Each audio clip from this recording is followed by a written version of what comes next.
Hola, buenas tardes a todos. Solo si alguien me puede confirmar si me escuchan. Listo, Andrea, ya estás. Va, buenísimo. Entonces, pues nuevamente, gracias a todos por estar acá, por acompañarnos. Hoy vamos a dar inicio a una serie de webinars sobre estrategias de sostenibilidad para las edificaciones. La verdad es que tenemos el agrado de contar con la colaboración de Guatemala Green Building Council y de Funcagua. Los temas que se están desarrollando el día de hoy o que vamos a estar desarrollando el día de hoy, el próximo martes, son sobre recurso hídrico. Así que hoy damos inicio con Funcagua. Funcagua es pues un fondo de agua que su misión es contribuir a la disponibilidad del suministro de agua en el largo plazo para la región metropolitana de Guatemala, concientizando sobre su uso responsable y llevando a cabo acciones eficientes de conservación y reducción de riesgo a través de alianzas público-privadas que garantizan la sostenibilidad. El webinar está a cargo de María José Iturbide. María José es la directora ejecutiva de Funcagua. Ella es bióloga de profesión y tiene estudios de posgrado en temas ambientales, doctorados en política y planificación ambiental. Entonces, pues María José, te damos la bienvenida. De verdad, muchísimas gracias por los aportes que estás por presentarnos. Y los invito a todos a que puedan tener cualquier duda que pueda surgir, puedan escribirle en el chat que va a estar disponible. Al final de la sesión, de la charla, vamos a estar respondiendo todas estas preguntas. Así que pues María José, nuevamente bienvenida y te cedo la palabra, el micrófono, la pantalla. Así que gracias. Muchísimas gracias, Andrea. Gracias a FERCO y a República Inmobiliaria por esta gran oportunidad. Voy a compartir mi pantalla. Y entonces solo me pueden confirmar que sí están viendo la pantalla. Sí. Sí, se ve bien. Excelente, gracias. Pues antes de iniciar en dar un poco de información sobre lo que es la situación del recurso hídrico en la región metropolitana de Guatemala, quiero hacer un ensayo general sobre qué es lo que tenemos a nivel mundial. Entonces, cuando hablamos de agua, sabemos muy bien que el planeta es en un 97% de agua salada y un 3% de agua dulce, agua que está disponible para utilizar. Sin embargo, de ese 3%, el 69% está congelado en glaciares, lo cual hace muy difícil el uso de esos recursos, y un 30% en los acuíferos subterráneos y menos de un 1% en lo que son los ríos, que es lo que está más accesible al ser humano. Entonces, es en base a ese 1% y 30% que toda la población mundial se abastece. Avanzando un poco y para que podamos comprender bien cuál es la importancia de lo que les voy a presentar de los recursos hídricos en la región metropolitana de Guatemala, pues consideré que era importante que todos pudiéramos tener una misma base de conocimiento. Cuando tratamos el tema de agua, es importante saber que para manejar y cuidar este recurso, debemos de entender que en la naturaleza este recurso se encuentra dentro de una cuenca hidrográfica. En sí, estas cuencas hidrográficas son las unidades de planeación y de manejo de los recursos hídricos. Y obviamente parte de este recurso es la geomorfología, que en sí una cuenca es un drenaje natural donde por medio de la gravedad el agua fluye, tanto a nivel superficial por parte de los ríos como a nivel de acuífero, ¿verdad? Por parte de las aguas subterráneas. Entonces, ya teniendo este conocimiento, vamos a hablar en sí del ciclo del agua sin humanos, para que podamos comprender cuál es la dinámica. Obviamente, el ciclo del agua es una dinámica del recurso hídrico y aquí hay un modelo claro donde presentamos lo que es una cuenca sin intervención humana. La cuenca se divide en cuenca alta, cuenca media, cuenca baja. Obviamente, esto es parte del dinamismo que tiene la cuenca y se tiene un parteaguas, que es lo que divide una cuenca en otra cuenca. Dentro de una cuenca también existen las microcuencas o subcuencas. Entonces, esta es la dinámica natural de lo que es una cuenca hidrográfica. Parte del dinamismo hídrico está en que existe este movimiento, existe el movimiento por parte de la evapotranspiración, que es la pérdida de humedad que se da por parte de la vegetación, de toda la cobertura forestal, de la vegetación en el suelo, y por parte de los ríos surge lo que es la evaporación. Entonces tenemos aquí dos formas como la humedad sube hacia las nubes, obviamente se condensa, se pasa de un estado vapor a un estado líquido o sólido en el caso de la nieve, y se da la precipitación para el caso de la lluvia. La precipitación cae al suelo, obviamente la vegetación la absorbe, en algunos casos las plantas, los árboles, y estas las infiltran por medio de las raíces al subsuelo, y también cuando la precipitación cae al agua, pues se da a los ríos, ¿verdad? Los ríos, a los cuerpos de agua, y por la misma dinámica de la cuenca, esta fluye de la cuenca alta hasta la cuenca baja, llegando hasta el océano. Entonces tenemos que esto se llama escorrentía y obviamente la infiltración que se da al subsuelo. Esto es en un medio sin intervención humana. Sin embargo, obviamente estamos en un ambiente donde estamos el ser humano interactuando y considerando este mismo ciclo con una intervención humana moderada, tenemos que todos estos procesos van fluyendo, pero cada vez en menor cantidad. Existe la evapotranspiración, por supuesto, y la evaporación del recurso agua. Existe la condensación, pero en menor cantidad, y obviamente la infiltración. A medida que vamos cambiando el uso del suelo, pues esto se va perdiendo, este dinamismo, y obviamente hay menos espacio verde donde pueda fluir este ciclo. En un proceso ya de intervención humana excesiva, pues sucede lo mismo, pero ya con actividades no tan sanas para el ciclo. Tenemos la evaporación, que en el caso de los cuerpos de agua como ríos y lagos altamente contaminados, pues también fluyen y suben esos gases, esos vapores a la atmósfera, ¿verdad? Como parte de la evaporación. La precipitación se da y en algunos casos tenemos también la presencia de lo que es la lluvia ácida por los contaminantes que se dan tanto de las fábricas como de los contaminantes que se evaporan.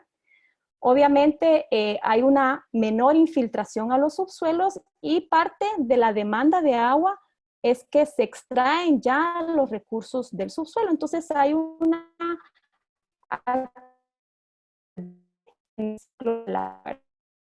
Entonces, obviamente, el ser humano interviene en este ciclo, rompiendo en esos componentes. En la evapotranspiración, por ejemplo, se reduce cuando estamos reduciendo la cobertura forestal, y eso tiene un impacto también en la precipitación, que cuando estamos impermeabilizando los suelos no se recargan los acuíferos, y eso ocasiona una disminución en la cantidad de agua de los acuíferos. Y obviamente para el del municipio de Guatemala, pues tenemos estudios donde dice que el 50% de abastecimiento de la ciudad de Guatemala.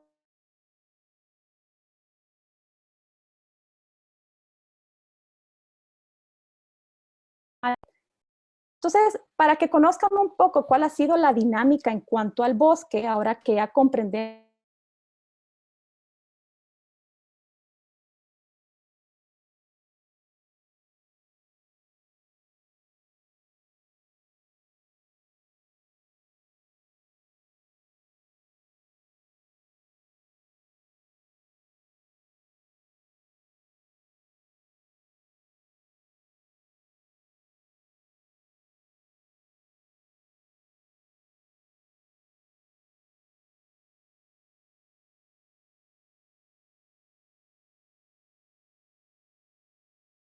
positiva que me quedé.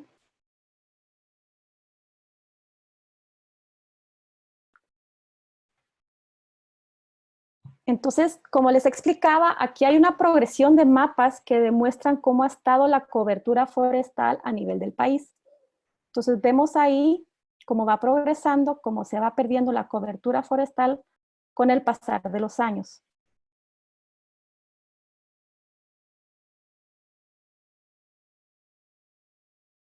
Llegamos al 2012, que es la última, sin embargo, ya van a actualizar este mapa. pero se puede ver cómo poco a poco se ha ido perdiendo esta cobertura forestal. Cuando entonces nos ponemos a hablar sobre la disponibilidad de recurso hídrico, es bien importante que analicemos cuánto tenemos. Para eso, según estudios, indican que estos son los países que mayor disponibilidad de recursos hídricos tienen a nivel mundial. Y si nos damos cuenta, podemos ver que 4 de estos 6 países están en el continente americano, lo que significa efectivamente que es este continente, el continente americano, el que mayor disponibilidad de agua tiene. Sin embargo, a pesar de que somos un continente con abundancia en recursos hídricos, hay lugares como por ejemplo Sao Paulo, que es el país con mayor recurso hídrico a nivel mundial, hay regiones en el país que enfrentan escasez de agua. Y esto es porque el agua no está distribuida de forma igual ni en tiempo ni en espacio. Entonces, es por ello que es bien importante tener una gestión adecuada de este recurso.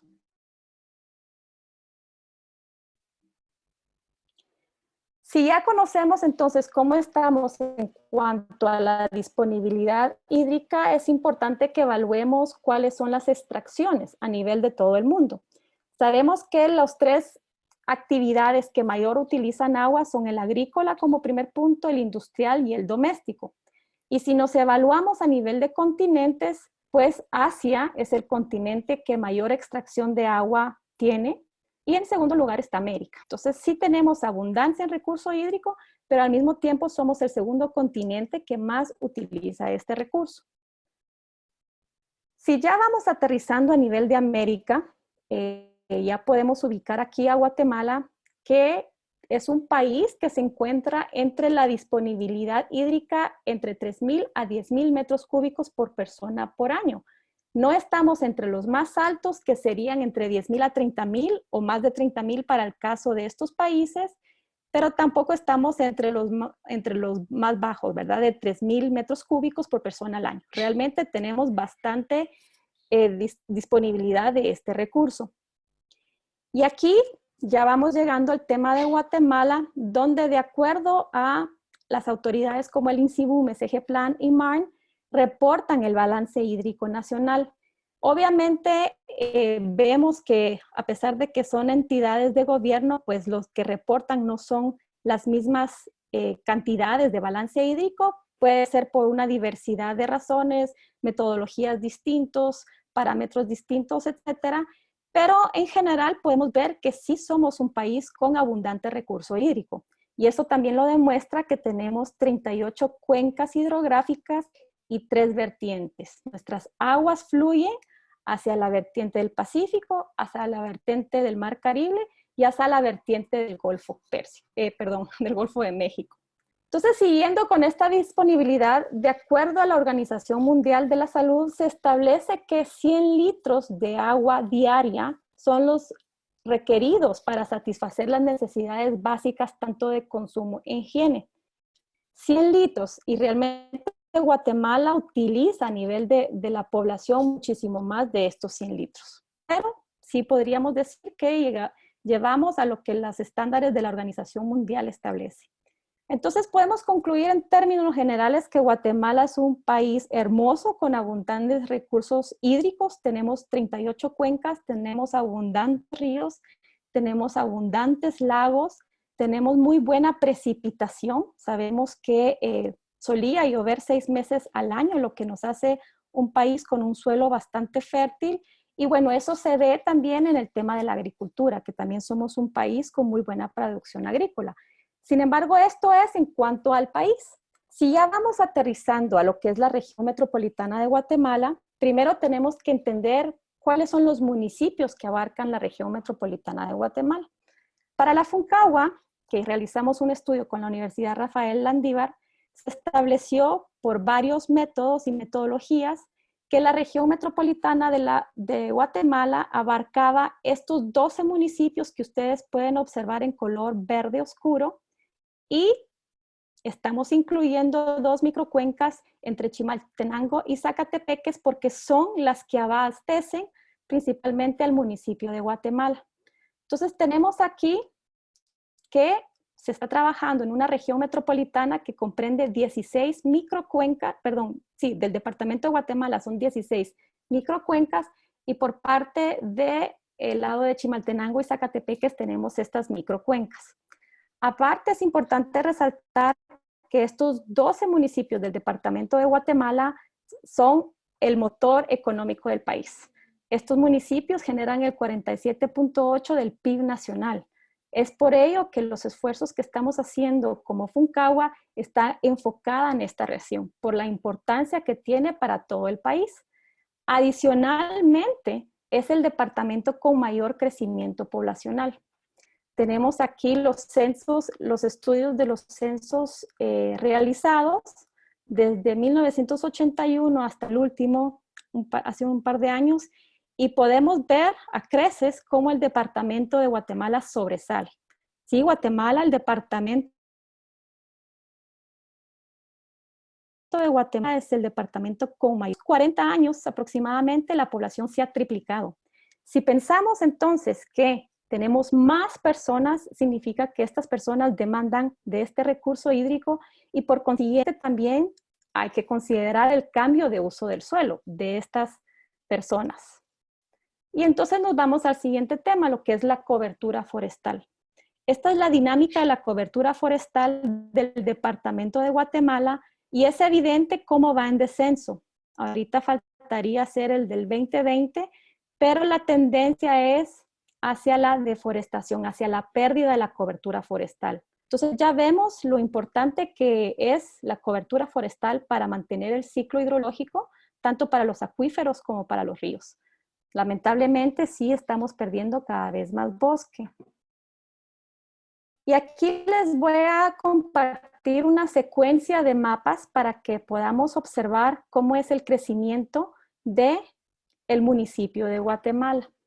Si ustedes como ejercicio, cuando yo hago esta presentación, les pido que se enfoquen en un solo punto, van a ver cómo va avanzando el cambio de uso del suelo. Este es un mapa del año 1990 sacado de Google Earth y vemos ahora en el año 2000, vemos 2006, vemos 2010, 2013, 2016. Entonces, si se dan cuenta, hay un gran cambio que ocurre en tan solo 26 años. Entonces, vemos cómo la ciudad se va extendiendo, vemos que las zonas de recarga son menores, vemos que hay más pavimentación y obviamente todo esto influye directamente en la disponibilidad del recurso hídrico. Basados en esto, bueno, y esto es en base a lo que nosotros podemos ver del cambio de uso del suelo. ¿Qué pasa con los ríos? Lamentablemente, tenemos los ríos altamente contaminados. Este es el río Villalobos que atraviesa 14 municipios del departamento de Guatemala y Zacatepeques. Es un río altamente contaminado y bueno, lamentablemente ya no puede ser considerado como una fuente de abastecimiento de agua. Entonces, en temas generales, ¿cuáles son las debilidades que se encuentran en el tema hídrico? Aquí solo pude poner 4, realmente son bastantes más, son muchos más temas, pero aquí mencioné los más importantes. Tenemos primero una ausencia del marco legal relacionado al tema de agua. No tenemos una zona normativa, no tenemos una institucionalidad, sino todo lo contrario. Tenemos muchas instituciones con rectorías distintas. ¿Qué significa esto? Que por un lado tenemos el Ministerio de Salud encargado por velar por la calidad del agua. Por otro lado tenemos al Ministerio de Ambiente encargado para la conservación del recurso hídrico. Por otro lado tenemos a otros ministerios encargados de las aguas del subsuelo y así nos vamos con distintas rectorías. Entonces tenemos a un montón de autoridades tratando de gobernar de distintas formas un solo recurso. Por otro lado, hay una gran carencia, es la falta de información sistematizada que proporcione información real y actualizada en el tema de agua. No sabemos cuánto tenemos. En el caso de los ríos, pues sí, en muchos casos se puede ver que están altamente contaminados. Podemos ver cuando en épocas secas el caudal se va haciendo pequeño, pero en el caso de las aguas subterráneas no tenemos esa habilidad de poder saber cómo están estos recursos. otra de las debilidades que tenemos es la perforación de pozos sin control. Sabemos que existe esta posibilidad, por supuesto, de perforar los pozos, pero no sabemos cuántos hay, ni cuántos se extrae, ni la distribución que hay dentro de una cuenca. Entonces, como se dice usualmente, son muchísimas pajillas metidas en el mismo vaso. Estamos todos extrayendo del mismo subsuelo, ¿verdad? Del mismo acuífero. Y es algo que tenemos que generar información para saber cómo está ese acuífero. Y obviamente el tema de la contaminación. Entonces, en sí, con estas debilidades surge la FUNCAGUA, y en sí somos un fondo de agua, somos una fundación constituidos legalmente en Guatemala, que en sí lo que hacemos, impulsamos mecanismos financieros y de gobernanza. Realmente somos una entidad que tratamos de articular actores públicos, privados, a la academia, a la sociedad civil, y lo que tratamos es de unificar acciones que contribuyan a la seguridad hídrica y al manejo sustentable de la cuenca. Y parte de lo que hacemos es que todas nuestras actividades están basadas en ciencia, porque sabemos que si trabajamos en la ciencia, los impactos van a ser los que esperamos. Con eso, entonces, y ya conociendo las debilidades que tenemos, empezamos como FUNCAGUA a generar esa información. Necesitamos saber qué es lo que tenemos para poder monitorearlo y para poder conservarlo. Entonces, nuestro primer paso fue generar información de monitoreo de aguas subterráneas, de esos acuíferos que no sabemos en qué condiciones se encuentran. En ese sentido, nos acercamos a la Mancomunidad Gran Ciudad del Sur, que son 6 municipios de la parte sur del departamento de Guatemala. San Miguel Petapa, tenemos a Vía Canales, Amatitlán, Villanueva, Misco, y ahora este año ya se unió el municipio de Guatemala, pero para este estudio todavía no estaba, y les propusimos hacerles un monitoreo de sus pozos. Después de ciertos negocios,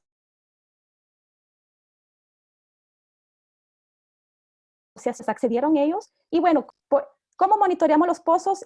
No sé cuántos expertos hay aquí, pero en un pozo lo que necesitamos es que un pozo contenga el piezómetro, que es un tubo donde nosotros colocamos la sonda y con la cual logramos monitorear los niveles estáticos y dinámicos. En otras palabras, los niveles con el pozo encendido y el pozo apagado. Entonces, en base a esto, logramos monitorear el primer año. Visitamos 180 pozos de la mancomunidad y logramos solo monitorear el primer año 21 porque muchos pozos no tenían ese piezómetro. Algo interesante es que un estudio similar se realizó en 1978. Entonces, desde el 78 no se había vuelto a realizar este tipo de estudios. Ese estudio nos sirvió como línea base.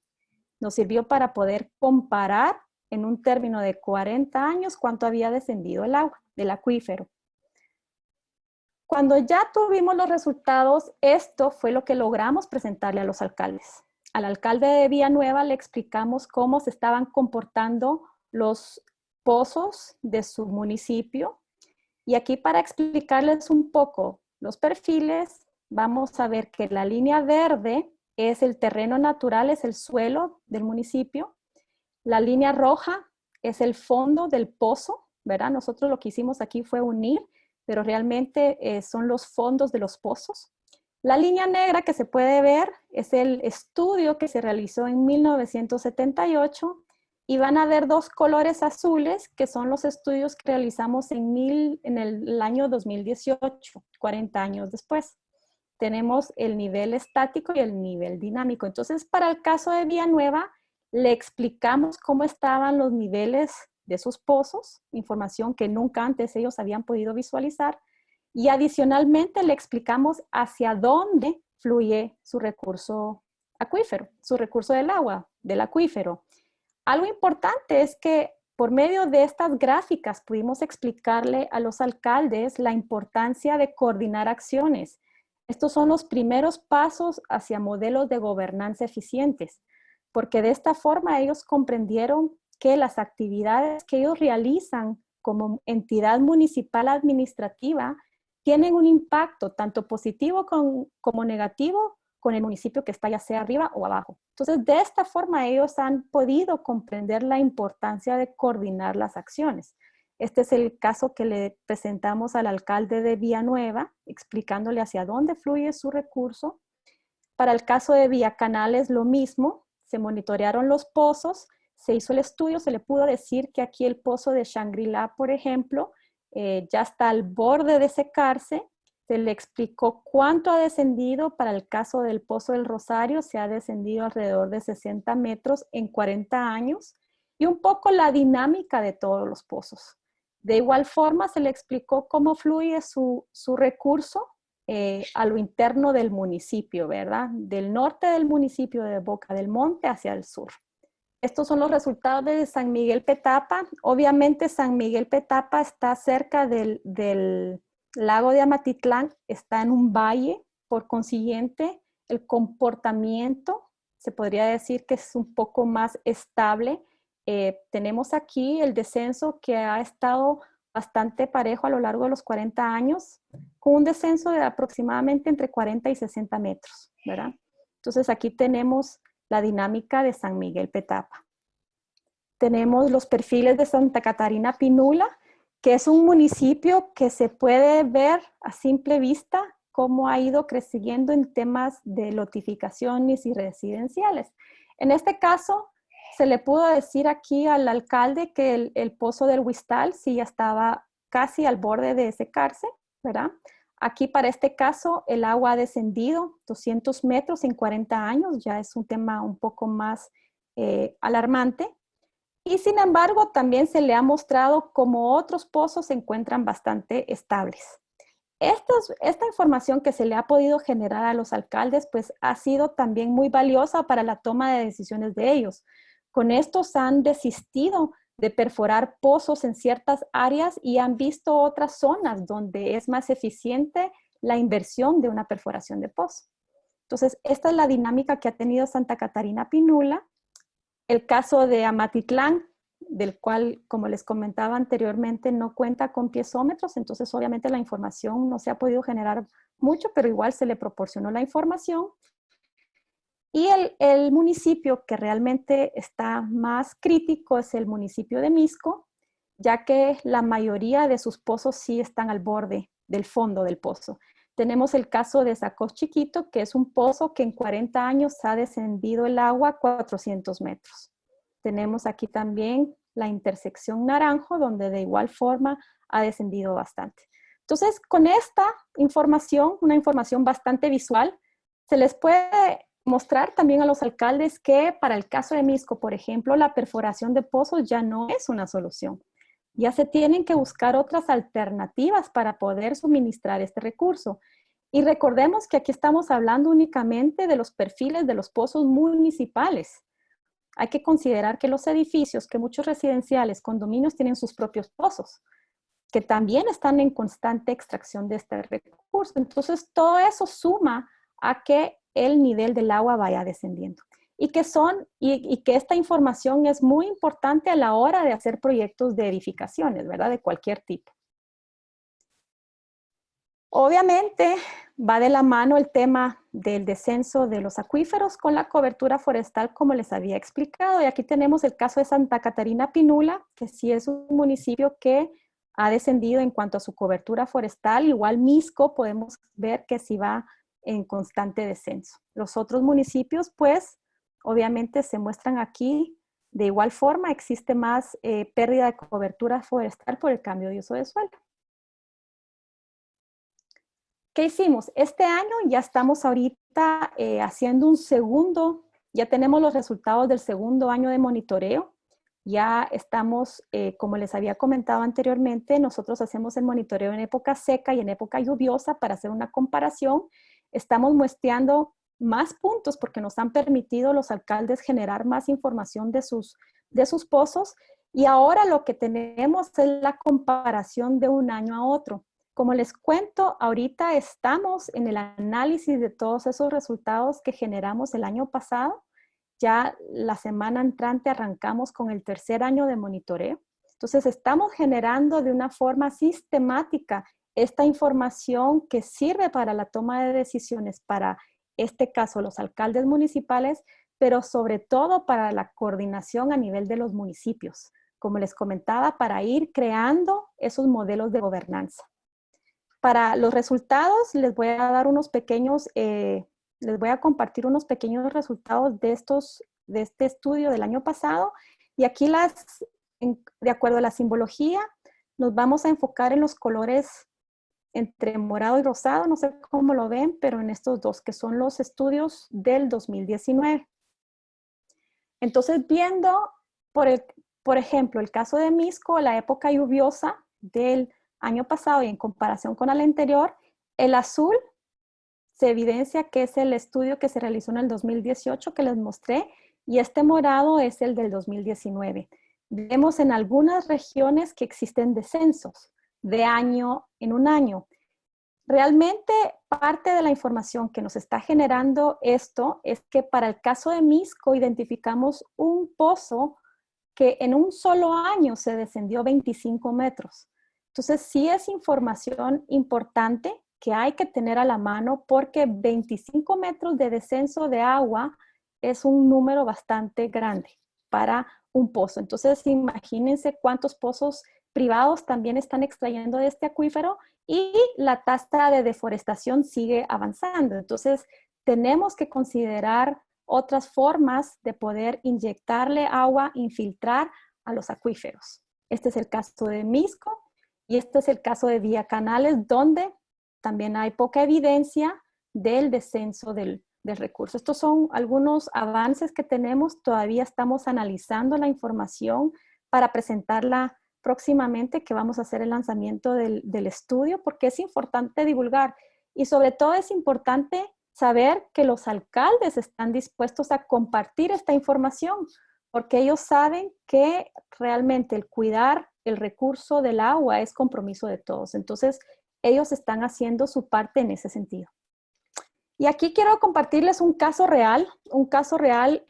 Aquí puse esta foto porque no voy a poner el edificio, pero esto es un caso real de Guatemala, que es un edificio de 53 apartamentos. Este edificio de 53 apartamentos que oscilan cada apartamento entre 3 a 5 habitantes por apartamento, consumen diariamente 12,000 galones de agua, ¿sí? Eso significa que entre los 53 apartamentos consumen alrededor de 230 galones de agua por apartamento al día. En otras palabras, 1,035 litros. Este edificio empezó a tener escasez de agua. Entonces empezó a comprar pipas para abastecer la demanda de su edificio. Interesante porque el énfasis era suplir la demanda, pero nunca se hizo el esfuerzo de educar a los habitantes del edificio para ir cambiando sus modelos de uso, ¿verdad? Obviamente ya después sí tuvieron que moverse a eso, pero mientras tenían esa etapa, pues empezaron a adquirir las pipas de agua. Sabemos que el costo por pipa está entre 275 quetzales aproximadamente, entonces comprar 6 pipas ya generaba alrededor de 1,650 quetzales diarios. Obviamente, con el paso del tiempo, este edificio cada vez carecía de más y más agua. Llegó al tema de tener que comprar agua en un mes.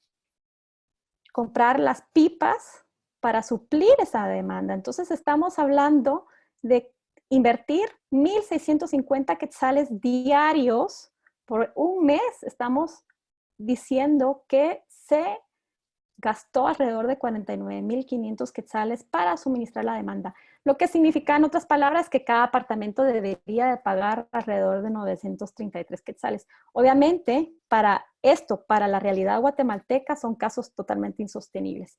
Sí, se han hecho ahora recortes en ese edificio, recortes a los apartamentos para que sepan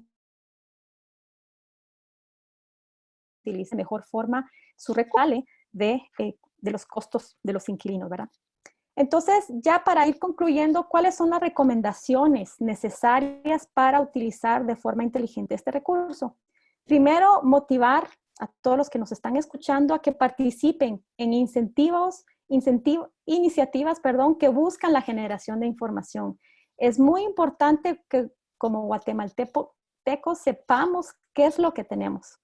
En el tema de agua, como les decía, los ríos, pues es algo que podemos ver, pero no sabemos cómo están los acuíferos. Sabemos que hay mucha perforación de pozos Y es importante que logremos generar esa información para conocer el estado real de los acuíferos y tener de esta forma un mejor control.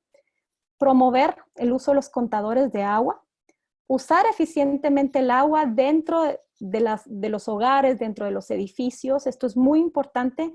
Lamentablemente tenemos una cultura de desperdicio como guatemaltecos y tenemos que cambiar esa cultura. Tenemos que tener la mano en la conciencia de que es un recurso finito y que para el caso de Guatemala, ahorita vieron las pruebas, estamos utilizando de forma equivocada el recurso y lo estamos gastando. El reuso de agua es sumamente importante y esto puede venir desde casa. Nosotros hace 2 años tuvimos un evento grande donde logramos traer a una persona, una doctora de Sudáfrica. Sudáfrica fue el primer país en el mundo en quedarse sin agua, casi, en quedarse sin agua, la ciudad del Cabo. Y tuvimos la oportunidad de traer a la doctora que lideró todo el proceso de llevar a todo el país, a toda la ciudad del Cabo, a ese día donde se iban a quedar sin agua.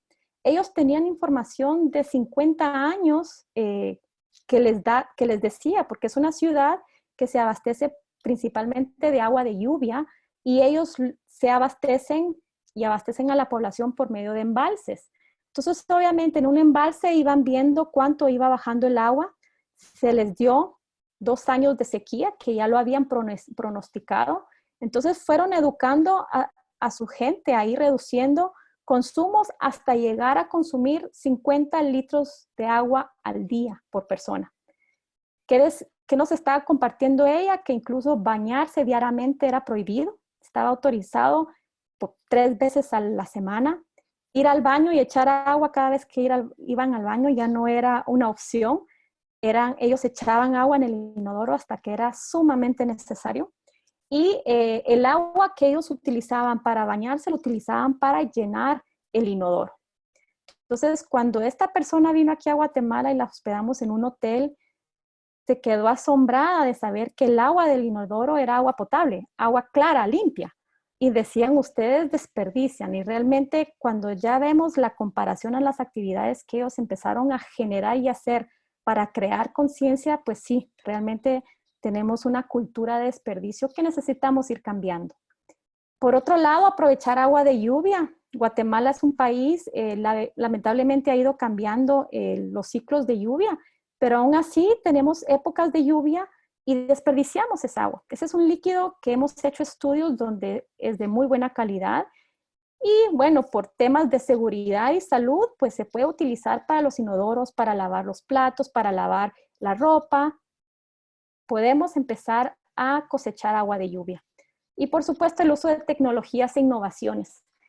Esto es muy importante en las edificaciones nuevas, utilizar esa tecnología que ya hay. Existen regaderas que tienen un tiempo limitado que se apaga y se enciende con una canción, por ejemplo. Entonces, traer todas esas tecnologías para que contribuyan al uso eficiente. Y aquí los quiero ir ya dejando para pasar a la sección de preguntas con algunos datos interesantes. 200 litros de agua se gastan en una ducha de 10 minutos. Entonces ahora les pregunto conscientemente, ¿en cuánto tiempo se bañan? Somos conscientes. La OMS establece que los recomendados son 100 litros. Entonces bañémonos en 5 minutos. Por otro lado, y ahora que estamos viviendo lo que estamos viviendo con el COVID-19, pues es bien importante considerar que parte de la higiene que nos están pidiendo que tengamos no significa dejar los chorros encendidos. Yo me asusto porque recibí una campaña que estaba lanzando un detergente, que no voy a decir la marca, diciendo que tal día era sumamente importante lavar las calles, las banquetas. Entonces, toda el agua que se iba a desperdiciar por el tema de limpieza y por todo lo que estamos generando de angustia del COVID, cuando realmente podemos tener esa higiene en casa, lavándonos las manos en menor tiempo, cerrando el chorro, teniendo las medidas de desinfección que nos han pedido las entidades de salud. Pero sí, tengan en cuenta que cuando dejamos el chorro abierto por 1 minuto, gastamos 20 litros de agua. Y bueno, entonces ahí ya concluyo con el tema de que todos merecemos disfrutar de este recurso, que es un derecho universal, por lo que cuidarla es responsabilidad de todos. Entonces yo con eso los dejo y ahí les dejo mis datos por si quieren más información. Estos estudios que les compartí están subidos en nuestras páginas web, están para que los puedan consultar. Eso es lo que queremos. Queremos que toda la población sepa cuál es nuestra situación del recurso hídrico para que seamos conscientes en los proyectos de edificaciones, en los proyectos que tenemos en casa, en nuestros negocios, y que podamos tener esta consulta y no solo tener la consulta, sino sumarnos a contribuir en la generación de información. Yo ahí los dejo entonces.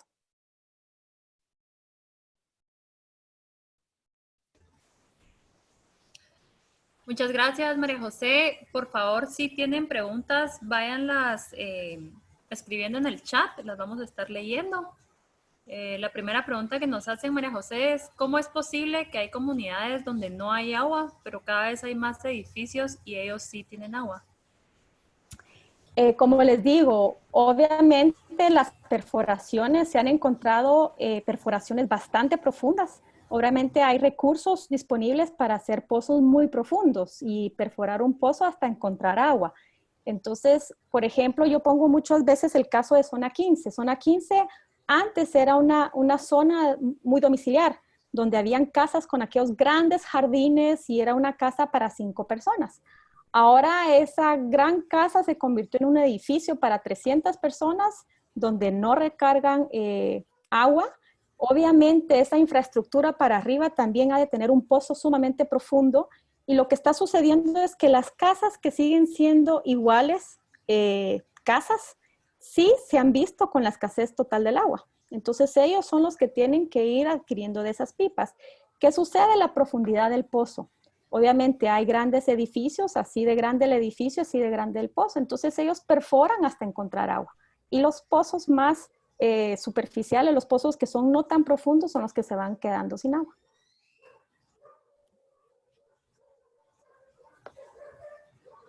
Consulta 1. ¿Únicamente se sostienen alianzas municipales para generar información? Ahorita sí lo hicimos con las municipalidades porque teníamos que empezar de algún lado. Esto nos ha servido realmente para que más actores se sumen. No somos una entidad que solo hacemos alianzas con las municipalidades. Nuestros socios son empresas grandes, responsables, que están preocupados por la situación del agua.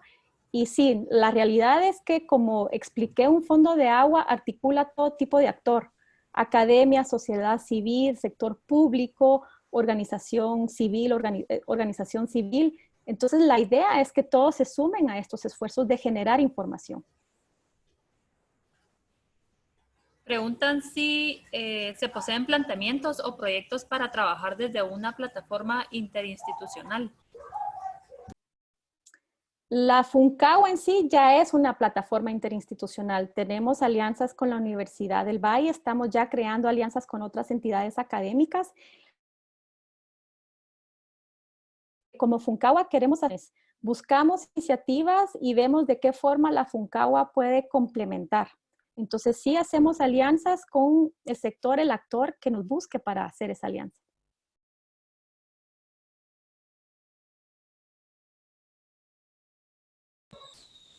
Preguntan qué tablas utiliza para los factores de escorrentías de las superficies. Ahorita no hemos hecho nada en temas de escorrentías de superficies. Como FUNCAGUA nos hemos enfocado y algo que se me olvidó decirles es que tenemos solo 3 años de estar haciendo actividades. Somos una fundación relativamente nueva. Aún no hemos hecho actividades ni estudios en aguas superficiales. Sabemos que hay entidades que sí tienen esos estudios, que este año era nuestro año para acercarnos a ellos, para ver de qué forma podíamos ayudarlos y complementarlos. Pero hoy por hoy no hemos hecho todavía esos estudios, nos estamos enfocando únicamente en pozos y en aguas subterráneas. Gracias. Consulta si has escuchado de la tecnología de los sistemas urbanos de drenaje sostenible, SUDS. No he escuchado el tema. Vamos a investigar. Bienvenido. Cualquier aporte realmente es de lo que se trata. ¿Sabes cómo está la situación de tratamiento de aguas grises o negras para volverla potable? No sé exactamente cómo está la situación en Guatemala, sí sé y es parte de lo que estamos promoviendo con los municipios de la Mancomunidad Gran Ciudad del Sur en la reactivación de sus plantas de tratamiento de agua, pero de sí plantas de tratamiento para volver el agua residual en agua potable, no conozco en Guatemala algún caso. Si ustedes saben de algún caso, nos interesaría mucho como fundación acercarnos para promover ese tipo de actividades, por supuesto.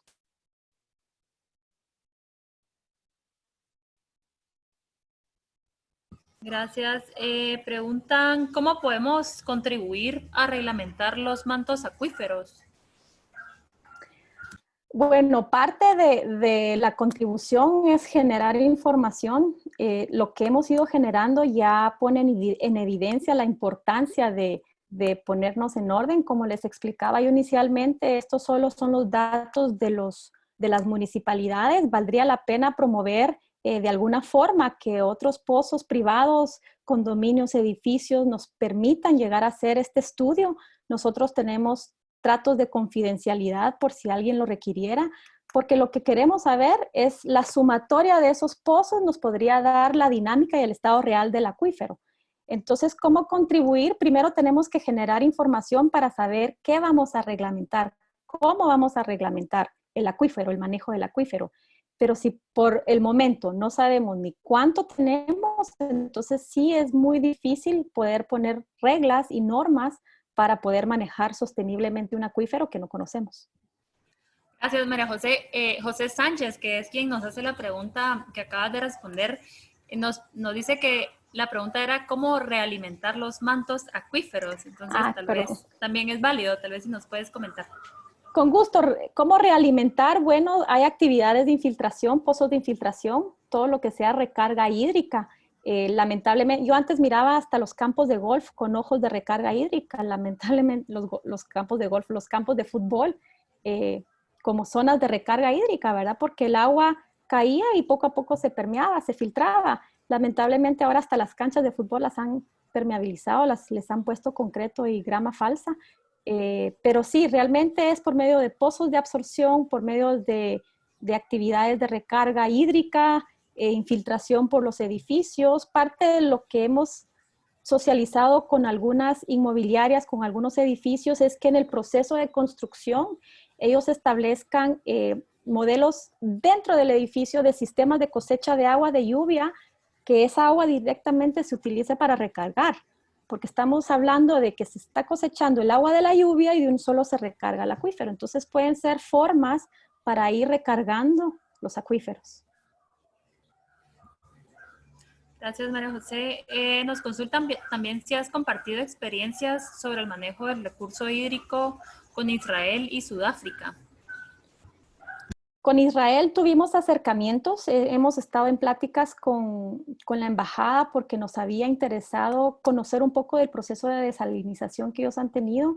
Lamentablemente este año teníamos muchos planes, pero nos mandaron encerrarnos, pero por supuesto vamos a seguir con aprender y ver de qué forma se puede aplicar lo que ellos han utilizado en nuestro contexto, ¿verdad? Porque no se trata de traer lo que ellos han hecho e implementarlo acá, sino ver qué funciona para lo que nosotros tenemos en Guatemala. Y en Sudáfrica, sí, con esta doctora nos compartía parte, obviamente ellos tienen mucha información que me compartía esta doctora, es elemental para la toma de decisiones en cuanto al manejo, en cuanto al establecimiento de normativa, porque si no sabemos cuánto tenemos para la población en general es muy difícil manejarlo. Pero sí hemos estado en conversaciones con ellos, específicamente en Ciudad del Cabo, con esta doctora que hacía mención. Y bueno, la idea es ir aprendiendo de los países que tienen experiencia y conocimiento en este tema. Gracias, María José. Consultan si conoces la última versión de la iniciativa de ley presentada al Congreso. ¿De la ley de aguas? De la ley de agua, correcto. La última versión no la conozco. Hace un par de años cuando se estuvo en mucha discusión que salieron varias versiones, sí estuve un poco más empapada de las propuestas, pero desconozco si hay una última. Ok, ¿cómo se puede contribuir a Funcagua y qué empresas te apoyan? Ahorita pueden acercarse a nuestras redes sociales. Si son empresas, nos gustaría acercarnos ya directamente a conocer cada empresa. Nosotros vemos de qué forma podemos apoyar a las empresas para un uso eficiente del recurso hídrico. Estamos ahorita en un proceso de certificación, el equipo de Funcagua, en el tema de la huella hídrica, porque sabemos que es una forma eficiente y competitiva, muy, muy buena para las empresas de poderse lanzar a otros mercados cuando tienen la medición de su huella hídrica. Pero con gusto yo ahí les compartí y no sé si se va a compartir esta presentación que también la dejo para que la compartan. Ahí están mis datos. Sí, los que estén interesados en conocer de la Funcagua, en aliarse a la Funcagua, por supuesto me pueden contactar porque tenemos estrategias distintas por si es una academia, por si es una empresa, por si es alguien de una residencia, de un condominio. Entonces, sí, con mucho gusto podemos hablar de forma ya más personal y ver de qué forma nos unimos y empezamos a unir esfuerzos. Gracias. Nos consultan también si la certificación LEED de la construcción de edificaciones es útil para el manejo de agua. Por supuesto, hay un componente en la certificación LEED que es ambiental. Lo que estamos nosotros intentando es que queremos conocerlos más para ver cuál es el componente ambiental y qué tienen dentro del componente ambiental el recurso agua, para ver de qué forma nosotros también apoyamos a las empresas a que sean eficientes en el tema del manejo de su agua dentro del proceso y que eso contribuya a la certificación LEED, porque obviamente la certificación LEED trata de que toda la entidad pues tenga un impacto muy bajo en cuanto al ambiente. Entonces, por supuesto, es un componente que utilizan ellos. Desconocemos hoy por hoy cuáles son los parámetros que ellos utilizan para el tema de agua, pero sí es un acercamiento que hemos considerado hacer. Gracias, María José. Bueno, pues aprovechando esta consulta sobre la certificación LEED, ¿verdad? Mencionarles que sí, este webinar, la presentación queda grabada y se está compartiendo en el transcurso de la semana a través de un link de YouTube. Y pues también invitarlos a que participen la próxima semana a la segunda parte de este webinar que estará dirigido por el arquitecto Andrés Prera y estaremos hablando sobre la eficiencia del recurso hídrico en espacios construidos. Entonces, yo creo que esta consulta de la certificación LEED encaja perfecto en esta segunda sesión. Nos entró una nueva pregunta que es sobre las dotaciones para el diseño que proporciona el INFOM son confiables. No conozco a detalle cuáles son las dotaciones del Infom. No hemos tenido un acercamiento con ellos aún. Es parte de lo que tenemos que hacer. Yo les cuento, el equipo de la Funcagua no somos muchos, somos un equipo de 5 personas. Estas 5 personas hemos elaborado lo que ustedes han visto, ha sido en base a alianzas estratégicas con personal de la Mancomunidad Gran Ciudad del Sur y hemos logrado avanzar. Entonces, parte de lo que queremos como equipo también es ir ya viendo a otros actores, Ministerio de Ambiente, y el Infom, tocar la puerta de las otras municipalidades del departamento de Guatemala que aún no nos hemos acercado para ver cuáles son las acciones que ellos han hecho y ver de qué forma podemos ir complementando. No conozco el Infom, pero por supuesto es parte de lo que queremos hacer.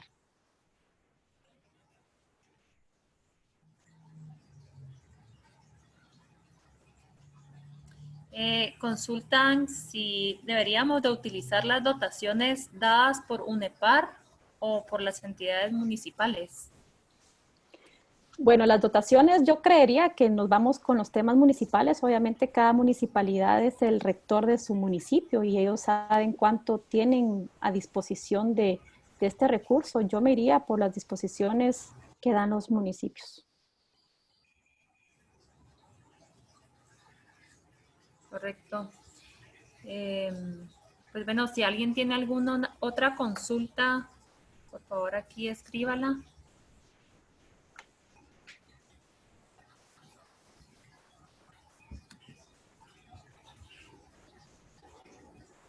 Estuardo nos comparte, María José, por ahí un link sobre sobre los sistemas urbanos de drenaje sostenible. Excelente. En el chat queda grabado. Perfecto. Sí, consultas si en el área de la ciudad han podido realizar algún análisis. Aún no hemos iniciado en el municipio de Guatemala, pero ya estamos en conversaciones, ya formamos parte de un comité que está apoyando a Empowa específicamente a orientar sus acciones y que sean más acertadas, basadas en ciencia. Años anteriores tratamos de acercarnos, tratamos de tener un apoyo más directo a Empowa y a la municipalidad. Fue sumamente, no hemos comenzado, pero ya estamos dando esos pasos para iniciar acciones con ellos.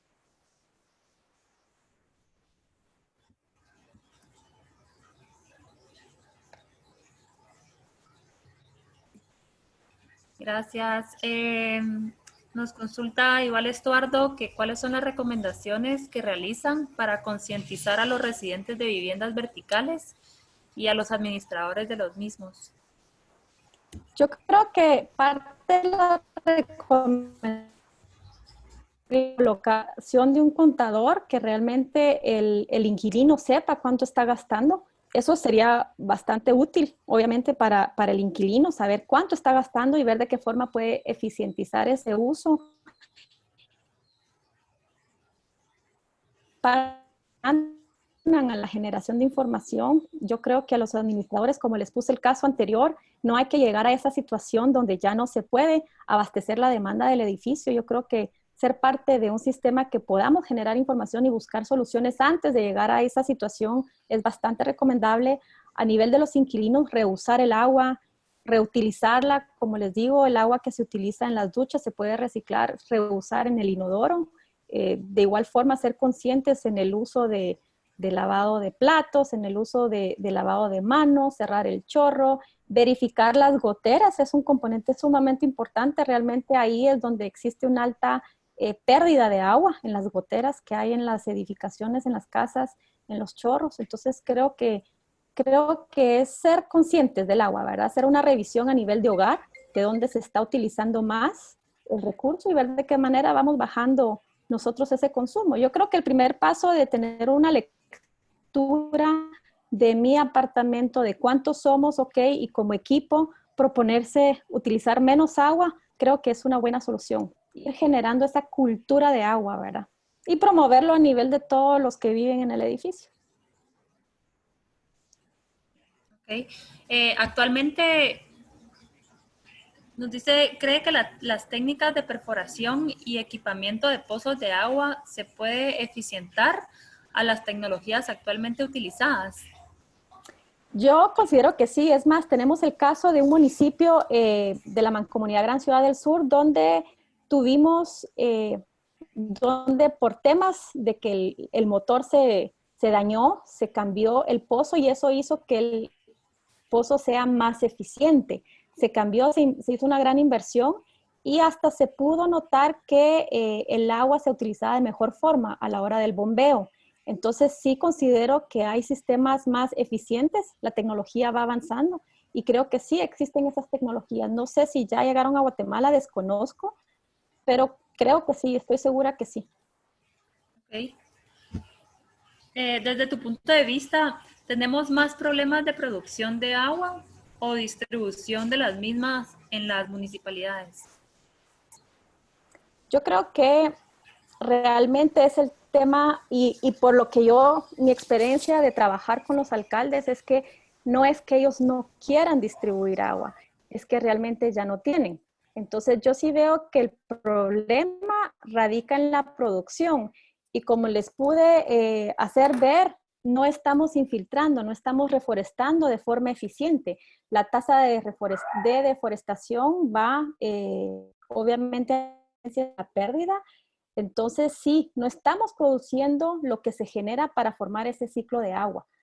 Estamos cambiando, impermeabilizando los suelos. Entonces, si contribuyéramos en hacer áreas de recarga hídrica, todo esto genera a la producción del recurso. Si fuéramos eficientes en el uso del agua, no estaríamos utilizando tanta agua, ¿verdad? Entonces, yo creo que sumando los esfuerzos de todas las acciones podemos contribuir a la producción de agua.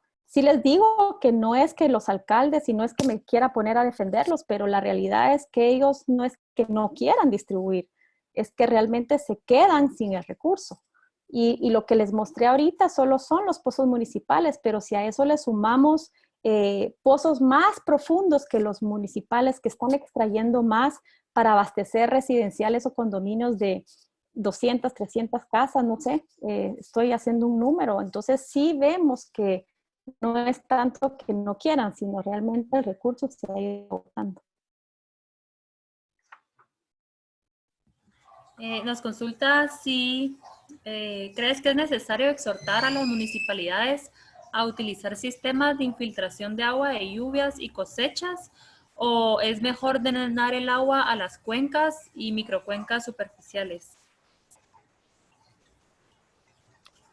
A y B son correctas. Realmente parte de lo que estamos haciendo con los alcaldes es motivándolos al sistema de cosecha de agua de lluvias y lo tenemos para el tema de algunos centros de salud, para que ellos puedan tener en el centro de salud agua y así no tener que utilizar tanta agua de las bombas, porque a veces les digo que los alcaldes no pueden llegar con la tubería, entonces los administran por medio de pipas.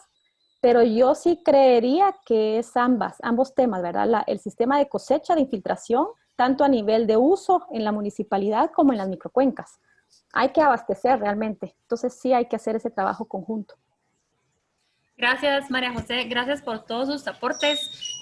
Vamos a hacer esta última pregunta que dice, si pudieras soñar con un proyecto grande para Guatemala en relación al agua, ¿por dónde empezarías? Un proyecto grande en Guatemala sería la activación de todas las plantas de tratamiento de aguas residuales y tratarlas de llevar a potabilizarlas. Creo que ese sería el sueño grande. Tenemos tantas plantas de tratamiento sin utilizar, que son plantas de tratamiento de aguas residuales para drenar las aguas medio limpias a los cuerpos de agua. Y lo ideal fuera invertir en esas plantas de tratamiento de aguas para que se pueda volver potable y eso mismo inyectarlo a los sistemas de transporte de agua. Eso sería un sueño grande para Guatemala.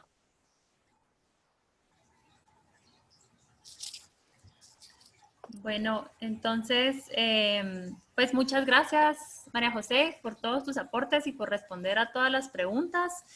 Gracias a todos los que estuvieron activos aquí preguntando y haciendo y compartiendo información. Los invito nuevamente a que se unan el próximo martes a la segunda sesión de este webinar, siempre sobre recurso hídrico, que va a estar presentando el Guatemala Green Building Council. Y muchas gracias por su tiempo y su participación. Muchas gracias a todos. Gracias. Feliz tarde.